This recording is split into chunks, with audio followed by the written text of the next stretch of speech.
ಅವಧೂತ ಚಿಂತನ ಶ್ರೀ ಗುರುದೇವ ದತ್ತ ದಿಗಂಬರಾಯ ವಿದ್ಮಹೇ ಅತ್ರಿಪುತ್ರಾಯ ಧೀಮಹಿ ತನ್ಯೋ ದತ್ತ ಪ್ರಚೋದಯಾತ್. ಎಲ್ಲ ಸ್ವಾಮಿ ಸಮರ್ಥರ ಭಕ್ತಾದಿಗಳಿಗೂ ನಿಮ್ಮನೆ ಹುಡುಗ ಸಂತೋಷ್ ಪತಂಗೆ ಮಾಡುವ ನಮಸ್ಕಾರಗಳು.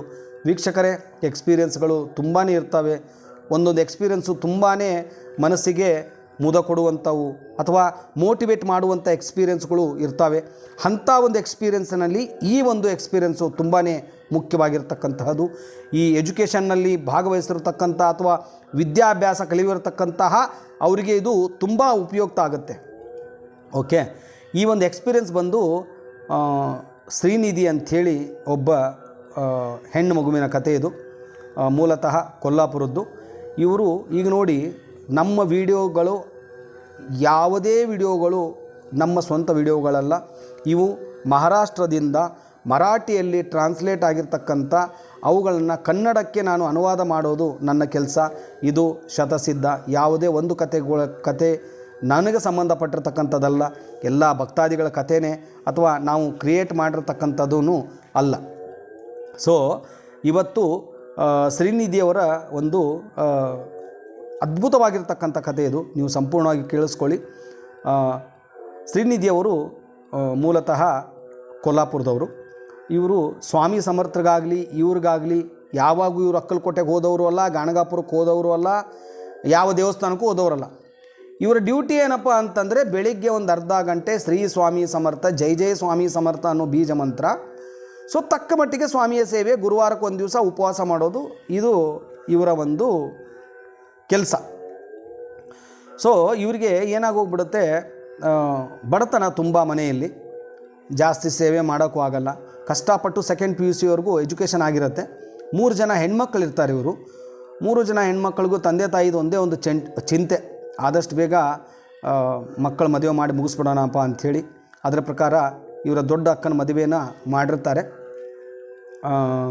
ಸೊ ಅದಾದ ನಂತರ ಇವಳಿಗೆ ಒಂದು ಮದುವೆ ಮಾಡಲೇಬೇಕು ಅಂಥೇಳಿ ನಿರ್ಧಾರ ಮಾಡಿ ಒಬ್ಬ ಮಿಡಲ್ ಕ್ಲಾಸ್ ಸಾಮಾನ್ಯವಾಗಿರ್ತಕ್ಕಂಥ ಒಬ್ಬ ಆಟೋ ಡ್ರೈವರ್ನ ಕೊಟ್ಬಿಟ್ಟು ಮದುವೆ ಮಾಡ್ತಾರೆ. ಸೊ ಇವರಿಗೆ ಎಷ್ಟು ಇಷ್ಟಪಡ್ತಾ ಇರ್ತಾರೆ ಇವರಿಗೆ ಅಂತಂದರೆ, ಅವರು ಯಜಮಾನರು ಬಿಂದುಶ್ರೀ ಅವರಿಗೆ ಅಷ್ಟು ಪ್ರೀತಿಯಿಂದ ಇವರನ್ನು ಬಿಂದುಶ್ರೀ ಅಂತ ಕರೀತಾ ಇರ್ತಾರೆ. ಸೊ ಬಿಂದುಶ್ರೀ ಅಂತ ತಮ್ಮ ಹೆಂಡತಿನ ಎಷ್ಟು ಇಷ್ಟಪಟ್ಟು ಮದುವೆ ಮಾಡಿಕೊಂಡಿರ್ತಾರೆ. ಸೊ ಅಂಥ ಕಷ್ಟದಲ್ಲೂ ಕೂಡ ಬಿಂದುಶ್ರೀ ಅವರಿಗೆ ಒಂದು ಮಾತು ಹೇಳ್ತಾರೆ ಅವ್ರ ಯಜಮಾನರು. ನಾನು ಇವಾಗ ಇಷ್ಟು ದಿವಸ ನಾನು ಬಾಡಿಗೆ ಆಟೋ ಓಡಿಸ್ತಾ ಇದ್ದೆ, ಇವಾಗ ನಾನು ಸ್ವಂತ ಆಟೋ ಓಡಿಸ್ಬೇಕು ಅನ್ನೋ ಒಂದು ನನಗೆ ಆಸೆ ಇದೆ ಅಂತ ಹೇಳ್ತಾರೆ. ಸೊ ಅದರ ಪ್ರಕಾರ ಕಷ್ಟಪಟ್ಟು ಬಿಂದುಶ್ರೀ ಅವರು ಯಜಮಾನರು ಇಷ್ಟಪಡ್ತಾ ಇದ್ದಾರೆ ಅಂಥೇಳಿ ಒಂದು ಆಟೋನು ತೆಗೆದುಕೊಡ್ತಾರೆ. ಆದರೆ ಇವರು ಏನಪ್ಪ ಮಾಡ್ತಾ ಇರೋದು ಅಂತಂದರೆ, ಪ್ರತಿ ದಿವಸ ಆ ಒಂದು ಆಟೋದಲ್ಲಿ ಕೂತ್ಕೊಂಡು ಶ್ರೀ ಸ್ವಾಮಿ ಸಮರ್ಥರ ಜಪ ಮಾಡೋದು, ಸೊ ಅವ್ರ ಆಟೋನ ಬೀಳ್ಕೊಡೋದು, ಈ ಥರ ಪ್ರತಿ ದಿವಸದ ಕೆಲಸ ಅದು. ಸೊ ಹೀಗಿರುವಾಗ ಆಟೋ ತೊಗೊಂಡೊಂದು 3 ತಿಂಗಳಾದ ಮೇಲೆ ಒಬ್ಬರು ಪ್ಯಾಸೆಂಜರು ಆ ಆಟೋದಲ್ಲಿ ಒಂದು ಬ್ಯಾಗ್ ಬಿಟ್ಬಿಟ್ಟು ಹೋಗಿರ್ತಾರೆ. ಒಂದು ಮೊಬೈಲು, ದುಡ್ಡು, ಡಾಕ್ಯುಮೆಂಟ್ಸು. ಸೊ ಅದರಲ್ಲಿ ಮೊಬೈಲ್ ಇದೆಯೋ ಬಿಟ್ಟಿದೆಯೋ ಇವ್ರಿಗೆ ಗೊತ್ತಿರಲ್ಲ. ಸೊ ಅದು ಬಿಟ್ಟು ಹೋದ ತದನಂತರ ಅದಾದ ಮೇಲೆ ಇವ್ರಿಗೆ ಸಾಯಂಕಾಲ ಫೋನ್ ಬರುತ್ತೆ, ನಾವು ಈ ಥರ ಮೊಬೈಲ್ ಬಿಟ್ಬಿಟ್ಟು ಬಂದಿದ್ದೀವಿ, ಪರ್ಸ್ ಎಲ್ಲ ಬಿಟ್ಬಿಟ್ಟು ಬಂದಿದ್ದೀವಿ. ಸೊ ಅದರ ಪ್ರಕಾರ ಬಿಂದುಶ್ರೀ ಅವರ ಯಜಮಾನರು ನಿಯತ್ತಾಗಿ ತೊಗೊಂಡೋಗಿ ಆ ಡಾಕ್ಯುಮೆಂಟ್ಸ್ನ, ಮೊಬೈಲ್ನ, ದುಡ್ಡನ್ನ ಅವ್ರಿಗೆ ಕೊಡ್ತಾರೆ. ಆದರೆ ಅವರು ಇಷ್ಟೊಂದು ನಿಯತ್ತಾಗಿ ತಂದುಕೊಂಡಿರ್ತಕ್ಕಂಥ ಆಟೋ ಡ್ರೈವರ್ಗೆ ಯಾಕೆ ನಾವು ಫ್ರೀಯಾಗಿ ಪಾಪ ಹಾಗೆ ಕಳಿಸ್ಕೊಡ್ಬೇಕು ಅಂಥೇಳಿ ಅದರಲ್ಲಿರ್ತಕ್ಕಂಥ ಫೋನನ್ನು ಸಿಮ್ ಕಾರ್ಡ್ ತೆಗೆದು ಆ ಫೋನ್ ಕೊಟ್ಬಿಡ್ತಾನೆ ಅವರು.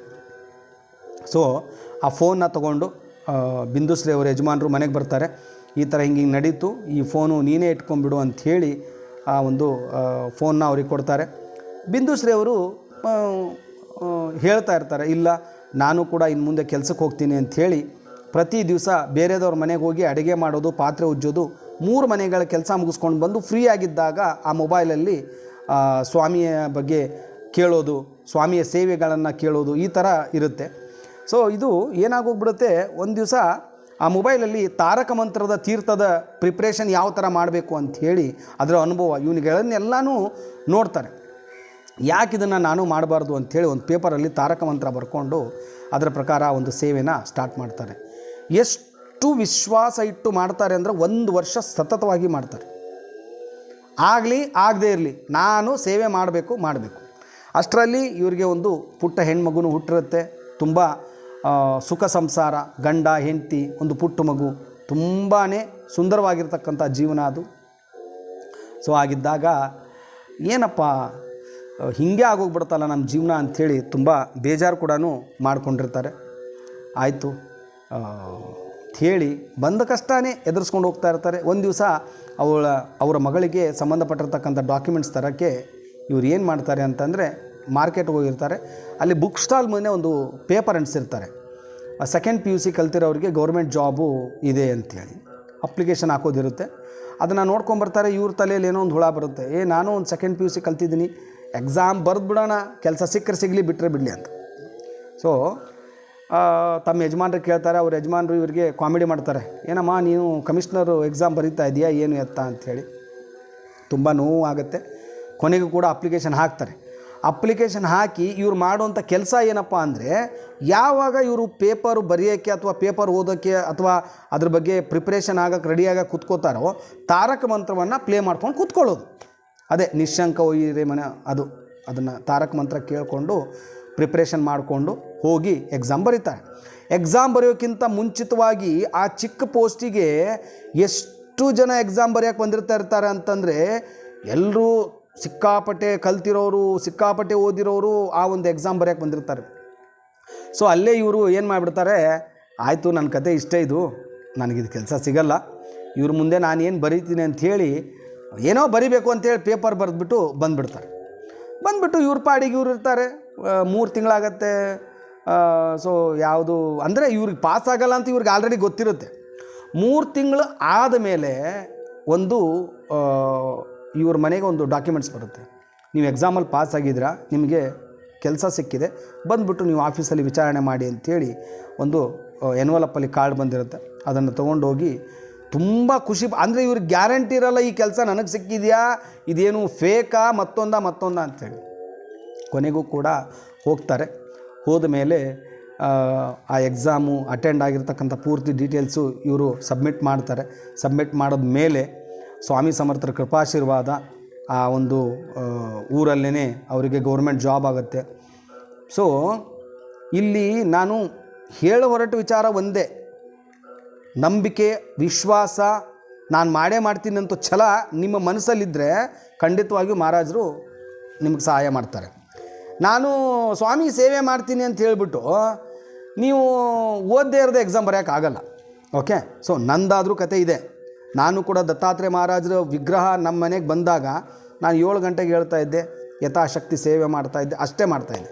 7 ಗಂಟೆಗೆ ಹೇಳೋನು ತಿರ್ಗಾ ಏನು ಮಾಡಿದೆ, 6:30ಗೆ ಬಂದೆ. 6:30ಇಂದ ಈಗ 5 o'clock.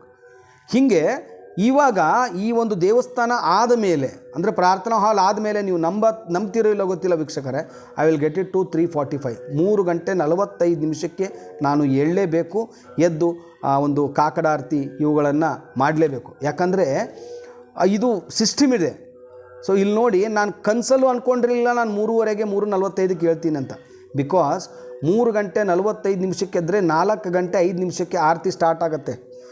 4 ಗಂಟೆ 5 ನಿಮಿಷದಿಂದ ಸ್ಟಾರ್ಟ್ ಆಗಿರುವಂಥ ಒಂದು ದೇವರಕ್ಕೆ ಸಂಬಂಧಪಟ್ಟಿರ್ತಕ್ಕಂಥ ಕೆಲಸ 8 ಗಂಟೆವರೆಗೂ ಕಂಟಿನ್ಯೂವಸ್, ಅಂದರೆ 5 ಅವರು ಅಲ್ಲಿ ನನ್ನ ಪರಿಶ್ರಮ ಇದೆ. ನನಗೆ ಗೊತ್ತಿದೆ, ನನಗೆ ನಂಬಿಕೆ ಇದೆ, ನನಗೆ ವಿಶ್ವಾಸ ಇದೆ, ಮಹಾರಾಜರು ಇವತ್ತಲ್ಲ ನಾಳೆ ನನಗೆ ನನ್ನ ಪರಿಶ್ರಮಕ್ಕೆ ಕೈ ಹಿಡಿತಾರೆ, ಬೇರೆ ದೂಸರಾ ಡೌಟೇ ಇಲ್ಲ. ಓಕೆ, ತದನಂತರ ತಿರ್ಗಾ ರಾತ್ರಿ ಇದೆ, 1 hour ಆರತಿ, ಸೊ ಜಪ ಇದೆಲ್ಲ ನೈಟ್ ಕೂಡ ಇರುತ್ತೆ. ಇದು ನಂದೇ ಕಾನ್ಸೆಪ್ಟ್ ನಿಮ್ಮ ಹತ್ರ ಹೇಳಿರೋದು ಇವತ್ತು. ಸೊ ನಂದು ಕೂಡ ಇಷ್ಟು ಪರಿಶ್ರಮ ಇದೆ, ಆದರೆ ಎಲ್ಲೋ ಒಂದು ವಿಶ್ವಾಸ ಇದೆ, ಮಹಾರಾಜರು ನಾನು ಕೈ ಹಿಡಿತಾರೆ. ನಂಬಿರ್ತಕ್ಕಂಥ ಭಕ್ತಾದಿಗಳಿಗೋಸ್ಕರ ನಾನು ಮಾಡ್ತಾ ಇರ್ತಕ್ಕಂಥ ಈ ಒಂದು ಕಠಿಣ ಸೇವೆ ಖಂಡಿತವಾಗಿ ಮಹಾರಾಜರು ಕೈ ಹಿಡಿತಾರೆ ಅಂತ ಹೇಳ್ತಾ ಇಲ್ಲಿಗೆ ಈ ಒಂದು ಕಥೆಯನ್ನು ಮುಗಿಸ್ತೀನಿ. ಮತ್ತೆ ಒಂದು ಹೊಸ ಕಥೆ ತೊಗೊಂಡು ನಿಮ್ಮ ಮುಂದೆ ಬರ್ತೀನಿ. ಅಲ್ಲಿವರೆಗೂ ಶ್ರೀ ಸ್ವಾಮಿ ಸಮರ್ಥ. ಜೈ ಜೈ ಸ್ವಾಮಿ ಸಮರ್ಥ.